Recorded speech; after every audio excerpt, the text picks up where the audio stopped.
ಹೆಣ್ಣು ಹೊನ್ನು ಮಣ್ಣು ಈ ಜಗತ್ತಿನಲ್ಲಿ ಏನೇ ಕ್ರೈಮ್ ಆಗಲಿ ಅದರ ಹಿಂದಿರೋದು ಈ ಮೂರೇ ಕಾರಣ. ಅಪರಾಧ ಮಾಡುವಾಗ ಪಾಪಿಗಳ ಮನಸ್ಸಲ್ಲಿ ದುರಾಸೆ, ಮೋಹ, ಆಕ್ರೋಶ, ಕಾಮ ಹೀಗೆ ಏನಿರುತ್ತೋ ಏನೋ ಆಗಬಾರದು ಆಗಿ ಸಿಕ್ಕಿಬಿದ್ದ ಮೇಲೆ ಪ್ರತಿಯೊಬ್ಬ ಅಪರಾಧಿಗೂ ಅನ್ನಿಸೋದು ಮನಸ್ಸಿನಲ್ಲಿ ಕಾಡೋ ಮೊದಲ ಮತ್ತು ಕೊನೆಯ ಪ್ರಶ್ನೆ ಒಂದೇ, ಇದೆಲ್ಲ ಬೇಕಿತ್ತ? ಇದೇ ಹೊತ್ತಿನ ವಿಶೇಷ ಅಸಲಿ ಮುಖ ದರ್ಶನ. ನಾನು ಕೀರ್ತಿಶ್ರೀ.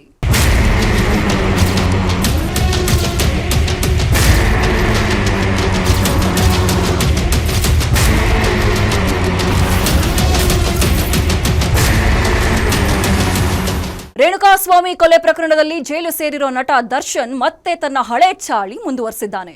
ಕೊಲೆ ಪ್ರಕರಣದಲ್ಲಿ ಜೈಲು ಸೇರೋಕ್ಕೂ ಮುನ್ನ ಹೊರಗಿದ್ದಾಗ ಯಾರೇ ದರ್ಶನ್ಗೆ ತಿರುಗಿ ಬಿದ್ರೆ ಅವರಿಗೆ ಪೆಟ್ಟು ಬೀಳ್ತಿತ್ತು. ಇದೇ ಚಾಳಿಯನ್ನ ಜೈಲಿನಲ್ಲೂ ಮುಂದುವರೆಸಿದ್ದಾನೆ ಅಂತ ಗೊತ್ತಾಗಿದೆ. 2 ದಿನಗಳ ಹಿಂದೆ ಜೈಲಿನಲ್ಲಿ ಗಲಾಟೆ ಮಾಡ್ಕೊಂಡಿದ್ದಾನೆ ಅಂತ ಗೊತ್ತಾಗಿದೆ. ಏನಿದು ಗಲಾಟೆ ಅಂತ ನೀವೇ ನೋಡಿ.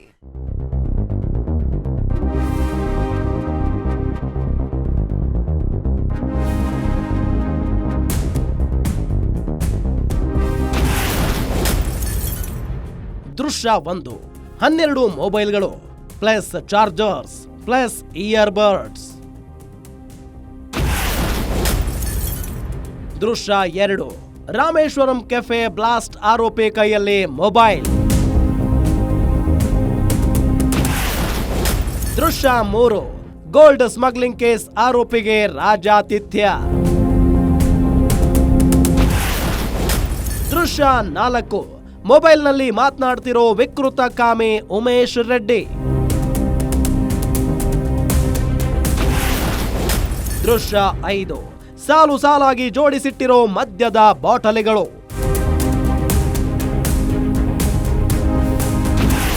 ದೃಶ್ಯ 6, ಕಂಠಪೂರ್ತಿ ಮದ್ಯ ಸೇವಿಸಿ ಜಾಲಿ ಮೂಡಲ್ಲಿ ಫುಲ್ ಡ್ಯಾನ್ಸ್.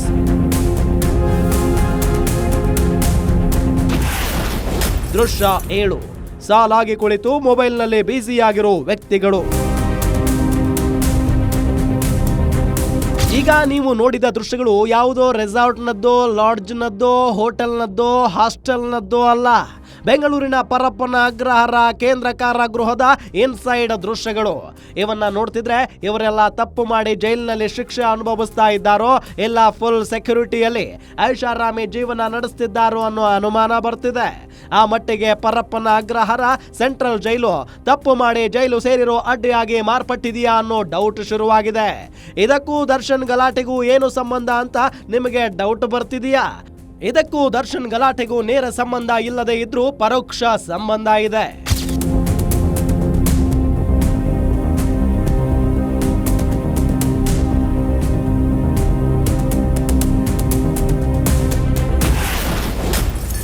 ಜೈಲಿನ ಕರ್ಮಕಾಂಡ ಗ್ಯಾರಂಟಿ ನ್ಯೂಸ್ನಲ್ಲಿ ಬಯಲು.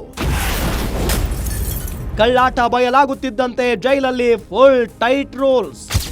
ಈಗ ನಿಮಗೆ ಅರ್ಥ ಆಗ್ತಿರಬಹುದು ದರ್ಶನ್ ಗಲಾಟೆಗೂ ನಾವು ಮೊದಲು ತೋರಿಸಿದ ದೃಶ್ಯಗಳಿಗೂ ಲಿಂಕ್ ಏನು ಅಂತ.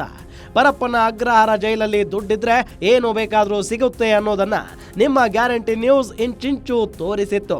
ಉಗ್ರರ ಕೈಯಲ್ಲಿ ಮೊಬೈಲ್, ತಪ್ಪು ಮಾಡಿ ಶಿಕ್ಷೆ ಅನುಭವಿಸ್ತಿರೋರಿಗೆ ಪ್ರತಿದಿನ ಎಣ್ಣೆ, ಎಲ್ಲವೂ ಜೈಲಲ್ಲಿ ಸಿಗುತ್ತೆ ಅನ್ನೋದನ್ನ ಎಳೆ ಎಳೆಯಾಗಿ ಬಿಚ್ಚಿಡಲಾಗಿತ್ತು.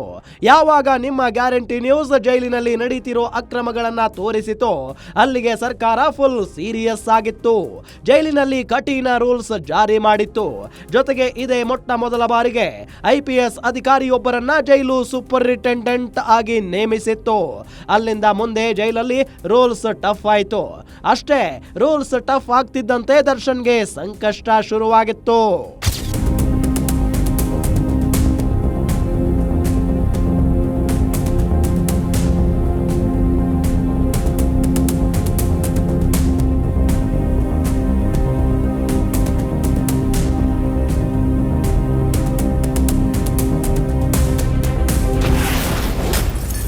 ಆರಂಭದಿಂದಲೂ ಜೈಲಾಧಿಕಾರಿಗಳಿಗೆ ಸುಪ್ರೀಂ ಭಯ. ಜೈಲಲ್ಲಿ ಟಫ್ ರೂಲ್ಸ್ ಜಾರಿ ಮಾಡಿದ ಅಂಶು ಕುಮಾರ್. ರೇಣುಕಾಸ್ವಾಮಿ ಕೊಲೆ ಕೇಸ್ನಲ್ಲಿ ನಟ ದರ್ಶನ್ ಸೇರಿ ಎಲ್ಲ ಆರೋಪಿಗಳಿಗೆ ಕರ್ನಾಟಕ ಹೈಕೋರ್ಟ್ ಜಾಮೀನು ನೀಡಿತ್ತು. ಇದಾದ ಬಳಿಕ ಜೈಲಿಂದ ಹೊರಬಂದಿದ್ದ ದರ್ಶನ್ ಡೆವಿಲ್ ಚಿತ್ರದ ಶೂಟಿಂಗ್ನಲ್ಲಿ ಬ್ಯುಸಿಯಾಗಿದ್ದ. ಇದರ ನಡುವೆ ದರ್ಶನ್ ಮತ್ತು ಇತರ ಆರೋಪಿಗಳಿಗೆ ಜಾಮೀನು ನೀಡಿದ್ದನ್ನ ಪ್ರಶ್ನಿಸಿ ರಾಜ್ಯ ಸರ್ಕಾರ ಸುಪ್ರೀಂ ಕೋರ್ಟ್ಗೆ ಮೇಲ್ಮನವಿ ಸಲ್ಲಿಸಿತ್ತು. ಕೊನೆಗೆ ಸುಪ್ರೀಂ ಕೋರ್ಟ್ ಜಾಮೀನು ರದ್ದು ಮಾಡಿತ್ತು. ಈ ವೇಳೆ ದರ್ಶನ್ಗೆ ಯಾವುದೇ ಕಾರಣಕ್ಕೂ ರಾಜಾತಿಥ್ಯ ನೀಡದಂತೆ ಜೈಲಾಧಿಕಾರಿಗಳಿಗೆ ಖಡಕ್ ನಿರ್ದೇಶನ ನೀಡಿತ್ತು. ಹೀಗಾಗಿ ದರ್ಶನ್ ಮತ್ತೆ ಜೈಲು ಸೇರಿದ ಮೇಲೆ ಎಕ್ಸ್ಟ್ರಾ ದಿಂಬು ಬೆಡ್ಶೀಟ್ಗೂ ಕೋರ್ಟ್ ಮೊರೆ ಹೋಗಬೇಕಾದ ಪರಿಸ್ಥಿತಿ ಎದುರಾಗಿದೆ.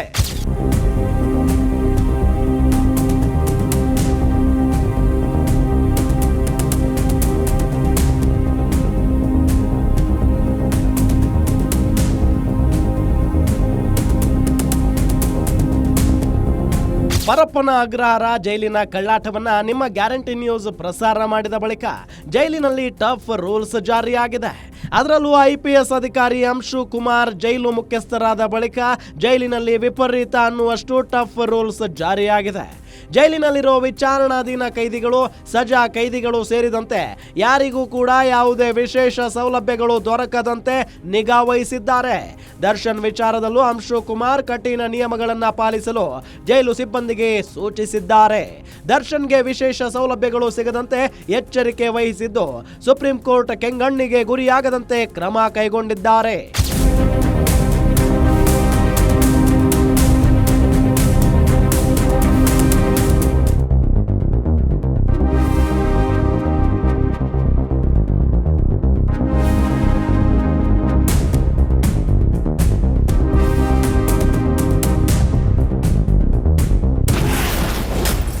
ಜೈಲಲ್ಲಿ ಟಫ್ ರೂಲ್ಸ್ ಜಾರಿಯಿಂದ ದರ್ಶನ್ಗೆ ಭಾರೀ ಸಂಕಷ್ಟ. ಟಫ್ ರೂಲ್ಸ್ನಿಂದ ಮಾನಸಿಕ ಸ್ಥಿಮಿತ ಕಳೆದುಕೊಂಡ ದಾಸ. ಜೈಲಿನಲ್ಲಿ ಯಾವಾಗ ರೂಲ್ಸ್ ಟಫ್ ಆಯಿತು ಅಲ್ಲಿಗೆ ದರ್ಶನ್ಗೆ ಸಂಕಷ್ಟ ಶುರುವಾಗಿದೆ. ಇತರ ಕೈದಿಗಳು ದರ್ಶನ್ ನೋಡಲು ಮುಗಿ ಬೀಳೋ ಭಯದಲ್ಲಿ ಆತನನ್ನ ಬೇರೆ ಸೆಲ್ನಲ್ಲಿ ಇರಿಸಲಾಗಿತ್ತು. ಜೈಲಿನ ಕ್ವಾರಂಟೈನ್ ಸೆಲ್ನಲ್ಲಿ ಇರಿಸಲಾಗಿತ್ತು. ಅಲ್ಲಿಗೆ ತನಗೆ ಏಕಾಂಗಿತನ ಕಾಡುತ್ತಿದೆ, ಅಲ್ಲದೆ ಸರಿಯಾಗಿ ಬಿಸಿಲು ಬರ್ತಿಲ್ಲ, ವಾಕಿಂಗ್ ಮಾಡಲು ಕೂಡ ಸಾಧ್ಯವಾಗ್ತಿಲ್ಲ ಅಂತ ದರ್ಶನ್ ಪರ ವಕೀಲರು ಮನವರಿಕೆ ಮಾಡಿಕೊಟ್ಟಿದ್ರು. ಈಗ ದರ್ಶನ್ನನ್ನ ಕ್ವಾರಂಟೈನ್ ಸೆಲ್ ಬದಲಿಗೆ ಬೇರೆ ಸೆಲ್ನಲ್ಲಿ ಇರಿಸಲಾಗಿದೆ. ದರ್ಶನ್ ಇರೋ ಸೆಲ್ನಲ್ಲಿ ನಾಗರಾಜ್, ಲಕ್ಷ್ಮಣ್, ಪ್ರದೋಷ್, ಅನುಕುಮಾರ್, ಜಗದೀಶ್ ಅಲಿಯಾಸ್ ಜಗ್ಗಾ ಇದ್ದಾರೆ.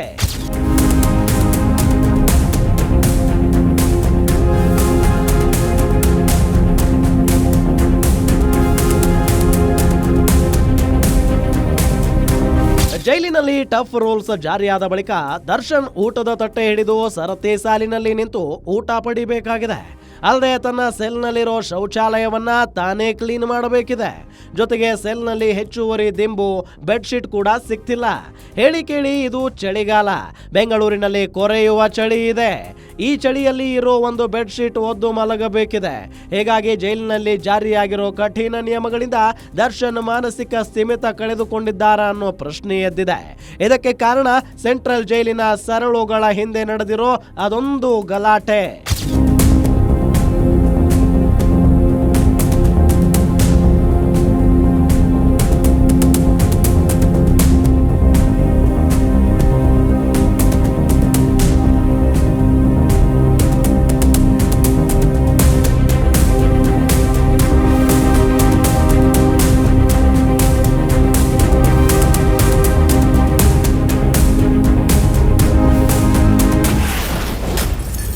ಒಂದೇ ಸೆಲ್ನಲ್ಲಿರೋ ಆರೋಪಿಗಳ ಜೊತೆ ದರ್ಶನ್ ಗಲಾಟೆ. 2 ದಿನಗಳ ಹಿಂದೆ ದರ್ಶನ್ ಜಗ್ಗನ ನಡುವೆ ನಡೆದಿದೆ ಜಗಳ. ರೇಣುಕಾಸ್ವಾಮಿ ಕೊಲೆ ಪ್ರಕರಣದಲ್ಲಿ ಆರೋಪಿಗಳಾಗಿರೋ ದರ್ಶನ್, ನಾಗರಾಜ್, ಲಕ್ಷ್ಮಣ್, ಪ್ರದೋಷ್, ಅನುಕುಮಾರ್, ಜಗ್ಗಾ ಅಲಿಯಾಸ್ ಜಗದೀಶ ಒಂದೇ ಸೆಲ್ನಲ್ಲಿದ್ದಾರೆ. ಹೀಗೆ ಒಂದೇ ಸೆಲ್ನಲ್ಲಿರುವ ಆರೋಪಿಗಳ ಜೊತೆ ದರ್ಶನ್ ಗಲಾಟೆ ಮಾಡಿಕೊಂಡಿದ್ದಾನೆ ಅನ್ನೋ ಸುದ್ದಿ ಸೆಂಟ್ರಲ್ ಜೈಲಿನಿಂದ ಬಂದಿದೆ. ಹೊರಗಿದ್ದಾಗ ತನ್ನ ಮಾತು ಕೇಳದವರ ಜೊತೆ ದರ್ಶನ್ ಹೇಗೆ ರಂಪಾಟ ಮಾಡ್ತಿದ್ನೋ ಅದೇ ರೀತಿ ಜೈಲಿನಲ್ಲೂ ಪುಂಡಾಟ ಮೆರೆದಿದ್ದಾನೆ ಅನ್ನೋ ಸುದ್ದಿ ಬಂದಿದೆ. ಊಟದ ತಟ್ಟೆ ಹಿಡಿದು ಸರತಿ ಸಾಲಿನಲ್ಲಿ ನಿಂತು ಊಟ ಪಡೆಯಬೇಕು. ಶೌಚಾಲಯ ತಾನೇ ಕ್ಲೀನ್ ಮಾಡ್ತಿರೋದ್ರಿಂದ ದರ್ಶನ್ ಹತಾಶೆಯ ಪರಾಕಾಷ್ಠೆ ತಲುಪಿದ್ದಾನ ಅನ್ನೋ ಡೌಟ್ ಬರ್ತಿದೆ. ಸುಮಾರು 2 ದಿನಗಳ ಹಿಂದೆ ದರ್ಶನ್ ತನ್ನದೇ ಸೆಲ್ನಲ್ಲಿರೋ ಒಂದೇ ಪ್ರಕರಣದ ಆರೋಪಿಯಾದ ಜಗ್ಗಾ ಅಲಿಯಾಸ್ ಜಗದೀಶನ ಜೊತೆ ಜಗಳ ಮಾಡಿದ್ದಾನೆ ಅನ್ನೋ ಸುದ್ದಿ ಬಂದಿದೆ.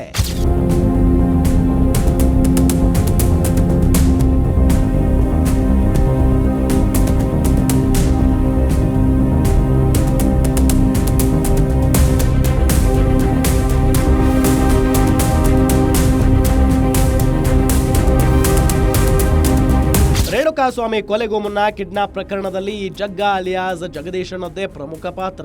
ಯಾಕಂದ್ರೆ ಇವನು ಚಿತ್ರದುರ್ಗದ ದರ್ಶನ್ ಅಭಿಮಾನಿಗಳ ಸಂಘದ ಅಧ್ಯಕ್ಷನಾಗಿದ್ದ. ಇವನ ಮೂಲಕವೇ ರೇಣುಕಾಸ್ವಾಮಿಯನ್ನ ದರ್ಶನ್ ಪತ್ತೆ ಮಾಡಿದ್ದ. ಬಳಿಕ ಜಗ್ಗ ಅಲಿಯಾಸ್ ಜಗದೀಶನಿಗೆ ಚಿತ್ರದುರ್ಗದ ಅನುಕುಮಾರ್ ಸಾಥ್ ನೀಡಿದ್ದ.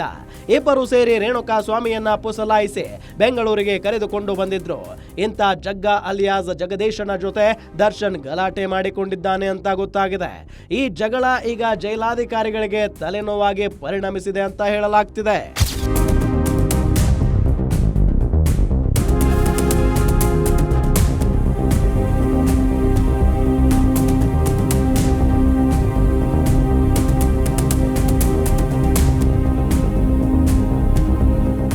ರೇಣುಕಾಸ್ವಾಮಿ ಕೊಲೆ ಪ್ರಕರಣದಲ್ಲಿ ಜೈಲು ಸೇರಿರೋ ದರ್ಶನ್ಗೆ ಸಹ ಕೈದಿಗಳು ಕಾಟ ಕೊಡೋಕೆ ಶುರು ಮಾಡಿದ್ದಾರೆ. ದರ್ಶನ್ ಕಾಟ ತಡೆಯಲಾರದೆ ಸಹಪಾಠಿಗಳು ಜೈಲಧಿಕಾರಿಗಳಿಗೆ ಅದೊಂದು ಮನವಿ ಮಾಡಿದ್ದಾರೆ. ಜೊತೆಗೆ ದರ್ಶನ್ ಜೊತೆ ಜೈಲಲ್ಲಿರೋ ಅನುಕುಮಾರ್ ಜೈಲಧಿಕಾರಿಗಳಿಗೆ ಬೆದರಿಕೆ ಹಾಕೋ ಮಾತುಗಳನ್ನ ಆಡ್ತಿದ್ದಂತೆ. ಏನದು ಸಹ ಕೈದಿಗಳ ಮನವಿ? ಕೊಲೆ ಪ್ರಕರಣದಲ್ಲಿ ಜೈಲು ಸೇರಿರೋ ದರ್ಶನ್ ತನ್ನ ಸೆಲ್ನಲ್ಲಿರೋ ತನ್ನದೇ ಪ್ರಕರಣದ ಸಹ ಆರೋಪಿಗಳಿಗೆ ಕಾಟ ಕೊಡೋಕೆ ಶುರು ಮಾಡಿದ್ನಂತೆ. ಜೈಲ್ನಲ್ಲಿದ್ರೂ ಹಳೆ ಚಾಳಿ ಮುಂದುವರಿಸಿದ್ದಾನೆ ಅಂತ ಗೊತ್ತಾಗಿದೆ. ಜೈಲ್ನಲ್ಲೂ ದರ್ಪ ಮೆರೆತಿದ್ನಂತೆ. ಇದರಿಂದ ಬೇಸತ್ತಿರೋ ಸಹ ಕೈದಿಗಳು ಜೈಲಧಿಕಾರಿಗಳಿಗೆ ಒಂದು ಮನವಿ ಮಾಡಿದ್ದಾರೆ. ಇದರ ನಡುವೆ ಅನುಕುಮಾರ್ ಬೆದರಿಕೆ ಹಾಕಿದ್ದಾನೆ. ಏನದು ಅಂತ ನೀವೇ ನೋಡಿ.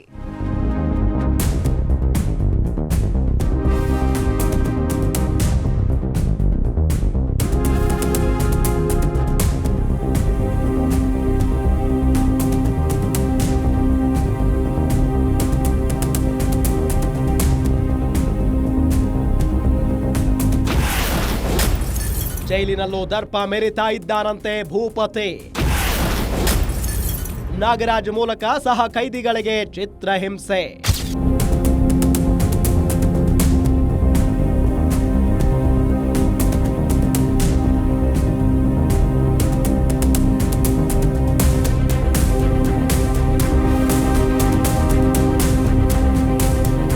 ದರ್ಶನ್ ಹೊರಗಿದ್ದಾಗ ಯಾವ ರೀತಿ ದರ್ಪ ಮೆರೆತಿದ್ದ ಅನ್ನೋದಕ್ಕೆ ಹಲವಾರು ಉದಾಹರಣೆಗಳಿವೆ. ಕೊರೋನಾ ರುದ್ರ ನರ್ತನ ಮಾಡ್ತಿದ್ದಾಗ ಮೈಸೂರಿನ ಸಂದೇಶ್ ಹೋಟೆಲ್ಗೆ ತಡರಾತ್ರಿ ಹೋಗಿ ಅಲ್ಲಿನ ಸಿಬ್ಬಂದಿಗೆ ಥಳಿಸಿದ್ದ. ದರ್ಶನ್ ದರ್ಪ ಎಷ್ಟಿತ್ತು ಅನ್ನೋದಕ್ಕೆ ನರಪೇತಲಿನಂತಿದ್ದ ರೇಣುಕಾಸ್ವಾಮಿ ಕೊಲೆಯೇ ಅತ್ಯುತ್ತಮ ಸಾಕ್ಷಿಯಾಗಿದೆ.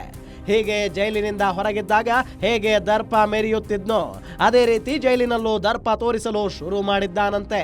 ಅದರಲ್ಲೂ ನಿಯಮಗಳನ್ನ ಬಿಗಿಗೊಳಿಸಿದ ಬಳಿಕ ತಾಳ್ಮೆಯನ್ನ ಕಳೆದುಕೊಂಡು ಹತಾಶ ಪರಿಸ್ಥಿತಿಗೆ ತಲುಪಿದ್ದಾನಂತೆ.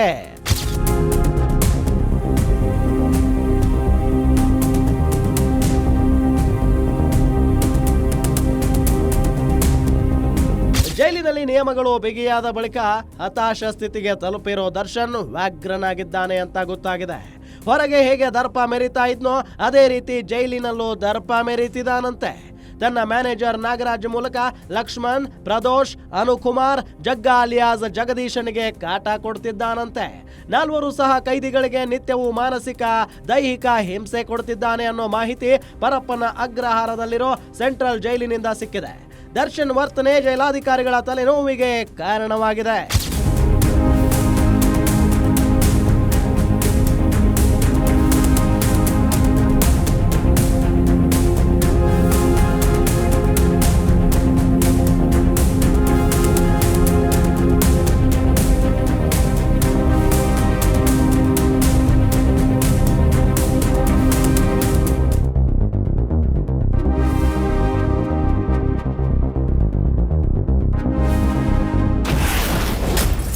ಮಲಗಿದ್ದವರನ್ನ ಕಾಲಿನಿಂದ ಒದ್ದು ಎಬ್ಬಿಸಿದ್ನ ಡೆವಿಲ್. ಸಹ ಕೈದಿಗಳಿಗೆ ಅವಾಚ್ಯ ಶಬ್ದಗಳನ್ನ ಬಳಸಿ ನಿಂದಿಸಿದ್ನ. ದರ್ಶನ್ ಯಾವ ಮಟ್ಟಿಗೆ ಹತಾಶ ಸ್ಥಿತಿ ತಲುಪಿಬಿಟ್ಟಿದ್ದಾನೆ ಅಂದ್ರೆ ತನ್ನ ಮ್ಯಾನೇಜರ್ ನಾಗರಾಜ್ ಬಳಸಿಕೊಂಡು 4 ಸಹ ಕೈದಿಗಳಿಗೆ ಚಿತ್ರಹಿಂಸೆ ನೀಡ್ತಿದ್ದಾನಂತೆ. ಅಲ್ಲದೆ ಮಲಗಿದ್ದವರನ್ನ ಕಾಲಿನಿಂದ ಒದ್ದು ಎಬ್ಬಿಸಿದ್ದ ಅನ್ನೋ ಸುದ್ದಿ ಕೂಡ ಬಂದಿದೆ.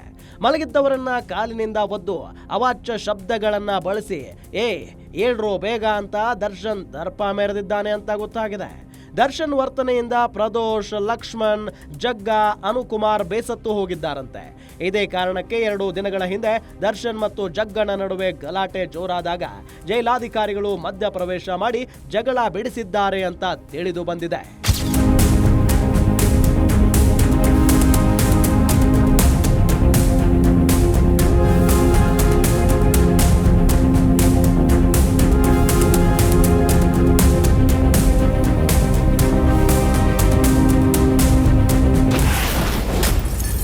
ಬೇರೆಡೆಗೆ ಶಿಫ್ಟ್ ಮಾಡಿ ಎಂದು ಜೈಲಾಧಿಕಾರಿಗಳಿಗೆ ಮನವಿ. ಜೈಲಾಧಿಕಾರಿಗಳಿಗೆ ಅನುಕುಮಾರ್, ಜಗ್ಗನಿಂದ ಮನವಿ. ನಮ್ಮ ಕುಟುಂಬಸ್ಥರು ಚಿತ್ರದುರ್ಗದಿಂದ ಬೆಂಗಳೂರಿಗೆ ಬಂದು ನಮ್ಮನ್ನ ನೋಡಲು ಸಾಧ್ಯ ಆಗ್ತಾ ಇಲ್ಲ. ನಮ್ಮ ಮನೆಯವರು ಬಡವರು, ದೂರದ ಊರಿನಿಂದ ಬಂದು ಜೈಲಲ್ಲಿರೋ ನಮ್ಮನ್ನ ನೋಡಲು ಸಾಧ್ಯ ಆಗ್ತಾ ಇಲ್ಲ. ಹೀಗಾಗಿ ನಮ್ಮನ್ನ ಚಿತ್ರದುರ್ಗ ಜೈಲಿಗೆ ಶಿಫ್ಟ್ ಮಾಡಿ ಅಂತ ಜಗ್ಗ ಮತ್ತು ಅನುಕುಮಾರ್ ಕೋರ್ಟ್ಗೆ ಅರ್ಜಿ ಸಲ್ಲಿಸಿದ್ರು. ಆದ್ರೆ ಇನ್ನೇನು ಪ್ರಕರಣದ ವಿಚಾರಣೆ ಆರಂಭ ಆಗಲಿದೆ. ಹೀಗಾಗಿ ಚಿತ್ರದುರ್ಗ ಜೈಲಿಗೆ ಶಿಫ್ಟ್ ಮಾಡೋಕೆ ಸಾಧ್ಯ ಇಲ್ಲ ಅಂತ ಕೋರ್ಟ್ ಇಬ್ಬರ ಅರ್ಜಿಯನ್ನು ವಜಾ ಮಾಡಿತ್ತು.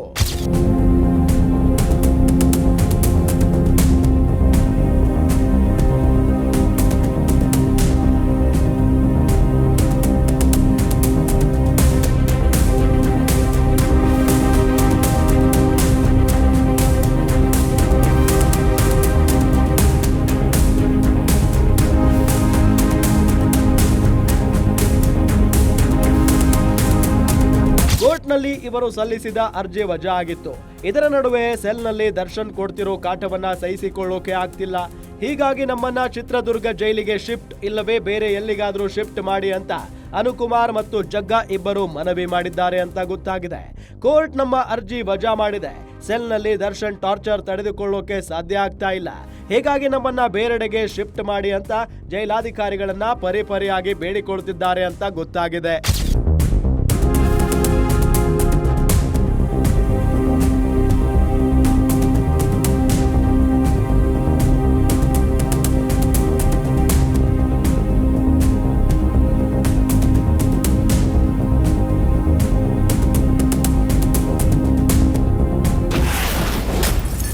ಜೈಲಾಧಿಕಾರಿಗಳಿಗೆ ಬೆದರಿಕೆ ಹಾಕಿದ ಅನುಕುಮಾರ್. ಬೇರೆಡೆ ಶಿಫ್ಟ್ ಮಾಡದಿದ್ರೆ ಇಲ್ಲೇ ಸಾಯೋದಾಗಿ ಬೆದರಿಕೆ. ರೇಣುಕಾಸ್ವಾಮಿ ಕೊಲೆ ಪ್ರಕರಣದಲ್ಲಿ ಜೈಲು ಸೇರಿರುವ ಆರೋಪಿಗಳಿಗೆ ಕೋರ್ಟ್ನಲ್ಲಿ ಜಾಮೀನು ಸಿಕ್ಕಿಲ್ಲ.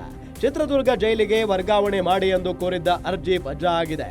ಜೊತೆಗೆ ದರ್ಶನ್ ಕೊಡ್ತಿರೋ ಟಾರ್ಚರ್ ತಡೆದುಕೊಳ್ಳೋಕೆ ಆಗ್ತಿಲ್ಲ. ಇದೆಲ್ಲದರಿಂದ ಕಂಗಾಲಾಗಿ ಹೋಗಿರೋ ಅನುಕುಮಾರ್ ಜೈಲಾಧಿಕಾರಿಗಳಿಗೆ ಬೆದರಿಕೆ ಹಾಕಿದ್ದಾನೆ ಅಂತ ಗೊತ್ತಾಗಿದೆ. ನನ್ನನ್ನ ಬೇರೆಡೆಗೆ ಶಿಫ್ಟ್ ಮಾಡದೇ ಇದ್ರೆ ಸೆಲ್ನಲ್ಲಿಯೇ ಏನಾದ್ರೂ ಮಾಡಿ ಸಾಯುತ್ತೇನೆ ಅಂತ ಅನುಕುಮಾರ್ ಬೆದರಿಕೆ ಹಾಕಿದ್ದಾನೆ. ಜೈಲಿನಲ್ಲಿ ಅನುಕುಮಾರ್ ಪ್ರಾಣ ಬಿಟ್ಟರೆ ಸುಪ್ರೀಂ ಕೋರ್ಟ್ನಿಂದ ಛೀಮಾರಿ ಹಾಕಿಸಿಕೊಳ್ಳೋ ಭಯ ಜೈಲಾಧಿಕಾರಿಗಳಿಗೆ ಶುರುವಾಗಿದೆ. ಇದರಿಂದ ಹೆದರಿರೋ ಜೈಲು ಸಿಬ್ಬಂದಿ ಅನುಕುಮಾರ್ ಮೇಲೆ ಹೆಚ್ಚಿನ ನಿಗಾ ಇಟ್ಟಿದ್ದಾರೆ ಅಂತ ಗೊತ್ತಾಗಿದೆ.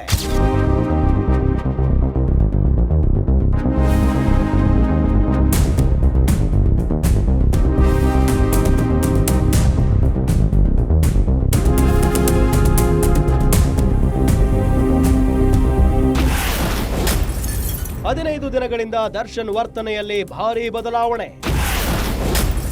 ಸದ್ಯಕ್ಕೆ ಬೇಲ್ ಸಿಗಲ್ಲ ಎಂದು ಗೊತ್ತಾಗಿ ದರ್ಶನ್ಗೆ ಹತಾಶೆ. 15 ದಿನಗಳ ಹಿಂದಿನವರೆಗೆ ದರ್ಶನ್ ವರ್ತನೆ ಸಾಮಾನ್ಯವಾಗಿಯೇ ಇತ್ತು. ಆದ್ರೆ ಯಾವಾಗ ಕೋರ್ಟ್ನಲ್ಲಿ ರೇಣುಕಾಸ್ವಾಮಿ ಕೊಲೆ ಪ್ರಕರಣದಲ್ಲಿ ಆರೋಪ ಹೊರಿಸಲಾಯಿತು, ಇದಾದ ಬಳಿಕ ದರ್ಶನ್ ವರ್ತನೆಯಲ್ಲಿ ಭಾರಿ ಬದಲಾವಣೆ ಕಂಡು ಬಂದಿದೆ ಅಂತ ಗೊತ್ತಾಗಿದೆ. ಕೋರ್ಟ್ನಲ್ಲಿ ಆರೋಪ ಹೊರಿಸಿದ ಬಳಿಕ ಜಾಮೀನು ಸಿಗಬಹುದು ಅನ್ನೋ ನಿರೀಕ್ಷೆ ಇತ್ತು. ಆದ್ರೆ ದರ್ಶನ್ ನಿರೀಕ್ಷೆ ಸುಳ್ಳಾಗಿದೆ. ಆರೋಪ ಹೊರಿಸಿದ ಬಳಿಕ ಶೀಘ್ರವೇ ನ್ಯಾಯಾಲಯದಲ್ಲಿ ವಿಚಾರಣೆ ಶುರುವಾಗಲಿದೆ. ಈಗಾಗಲೇ ಪ್ರಕರಣದ ಕೆಲವು ಸಾಕ್ಷಿಗಳಿಗೆ ಕೋರ್ಟ್ ಸಮನ್ಸ್ ನೀಡಿದೆ. ಡಿಸೆಂಬರ್ 17ರಿಂದ ನಿರಂತರವಾಗಿ ವಿಚಾರಣೆ ಶುರುವಾಗಲಿದೆ. ಹೀಗಾಗಿ ಸದ್ಯಕ್ಕೆ ಜಾಮೀನು ಸಿಗಲ್ಲ ಅಂತ ಗೊತ್ತಾಗಿ ದರ್ಶನ್ ತೀವ್ರ ಹತಾಶೆಗೆ ತುತ್ತಾಗಿದ್ದಾರೆ ಅಂತ ಗೊತ್ತಾಗಿದೆ.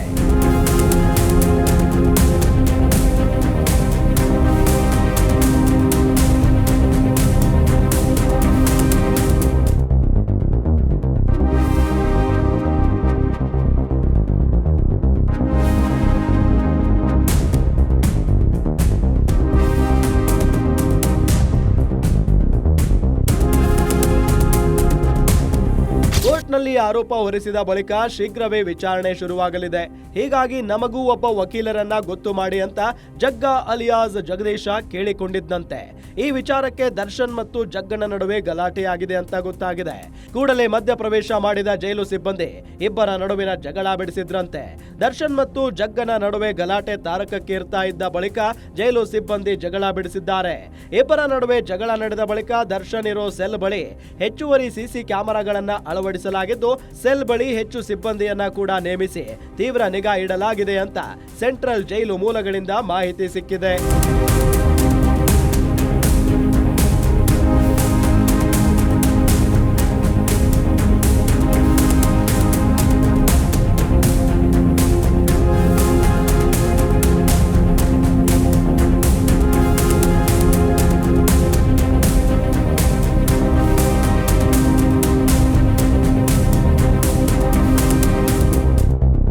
ಕೊಲೆ ಕೇಸ್ನಲ್ಲಿ ಜೈಲು ಸೇರಿದ್ರು ದರ್ಶನ್ ದರ್ಪ ಮಾತ್ರ ಕಡಿಮೆಯಾಗಿಲ್ಲ. ಹೊರಗಿದ್ದಾಗ ಹೇಗೆ ದರ್ಪ ಮೆರಿತಿದ್ನೋ ಜೈಲಿನಲ್ಲೂ ಅದೇ ರೀತಿ ದರ್ಪ ತೋರಿಸಲು ಶುರು ಮಾಡಿದ್ದಾನೆ. ಈ ಮೂಲಕ ನಾಯಿ ಬಾಲ ನೆಟ್ಟಗಾಗಲ್ಲ, ದರ್ಶನ್ ಬುದ್ಧಿ ಕಲಿಯಲ್ಲ ಅನ್ನೋದು ಮತ್ತೆ ಪ್ರೂವ್ ಆಗಿದೆ. ಹೀಗಾಗಿ ದರ್ಶನ್ ಯಾವಾಗ ಬುದ್ಧಿ ಕಲಿತಾನೋ ಅನ್ನೋದು ಮಾತ್ರ $1 ಮಿಲಿಯನ್ ಪ್ರಶ್ನೆ ಆಗಿದೆ. ಇದಾಗಿತ್ತು ಈ ಹೊತ್ತಿನ ವಿಶೇಷ. ನೋಡ್ತಾ ಇರಿದು ಗ್ಯಾರಂಟಿ ನ್ಯೂಸ್, ಸುದ್ದಿ ಖಚಿತ, ನ್ಯಾಯ ನಿಶ್ಚಿತ.